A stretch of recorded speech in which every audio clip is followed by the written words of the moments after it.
Goeiemiddag aan al ons SPS skoliere, die oud skoliere, die SPS gemeenskap en almal wat hierdie link gewoonlik volg. Ek glo vertrou dat jy 'n besondere aangename week gehad het. Die hoofnuus vir hierdie week is die eksamen kom tot 'n einde, maar ek wil 'n ernstige beroep op ons kinders doen en op ons ouers doen. Volgende week is 'n akademiese week. Die derde kwartaal is op sy einde en ons moet volgende week gebruik vir akademiese tyd. As die skole die vierde kwartaal open, is dit slegs 3 weke, dan begin die eindeksamen vir al die leerlinge. So, die kinders moet asseblief nie volgende week afwesig wees nie. Ons begin reeds met kwartaal 4 se akademiese werk. Sportnuus.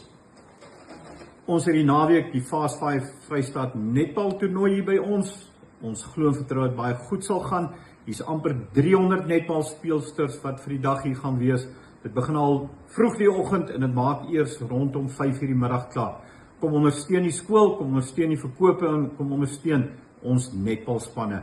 Dis regtig 'n baie mooi geleentheid en die Fast 5 is 'n besondere manier waarop netbal gespeel word wat jy almal verskriklik sal geniet. Op die rugbygebied sê ons vir ons Ikaiwe seuns baie sterkte. Hulle speel vandag hulle laaste voorbereidingswedstryd. Ons glo en vertrou dat dit met hierdie 7 seuns baie goed sal gaan en baie geluk aan hierdie seuns wat in die finale Vrystaatspan verkies is. Ek gaan vinnig hulle name vir julle lees.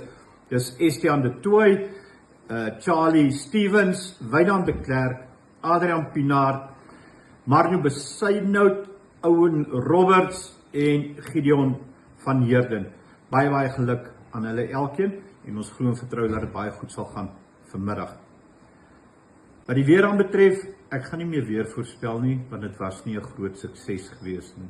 So ek gaan niks sê oor môre se weer met die netbal nie. Van nou af weerhou ek my van enige weervoorspellings, aangesien Erfenisdag toe 'n pragtige dag was. Wat die weer aan almal in die gemeenskap en oud skoliere en skoliere wat hierdie week hulle verjaarsdag herdenk het. Ek glo en vertrou dat dit 'n besondere mooi dag was. Mag die nuwe lewensjaar vir u voorspoed en seën inhou en baie goeie gesondheid. Baie geluk aan u elkeen. Dan wil ons vir Ewan en vir Inke sê baie geluk. Hulle is albei ingesluit om na die Suid-Afrikaanse kampioenskappe vir dans toe te gaan. Hulle het besonder goed presteer. Hulle het elkeen omtrent vir meer as 2 items gekwalifiseer vir nasionale kampioenskappe. Baie geluk en baie sterkte vir julle by die SA's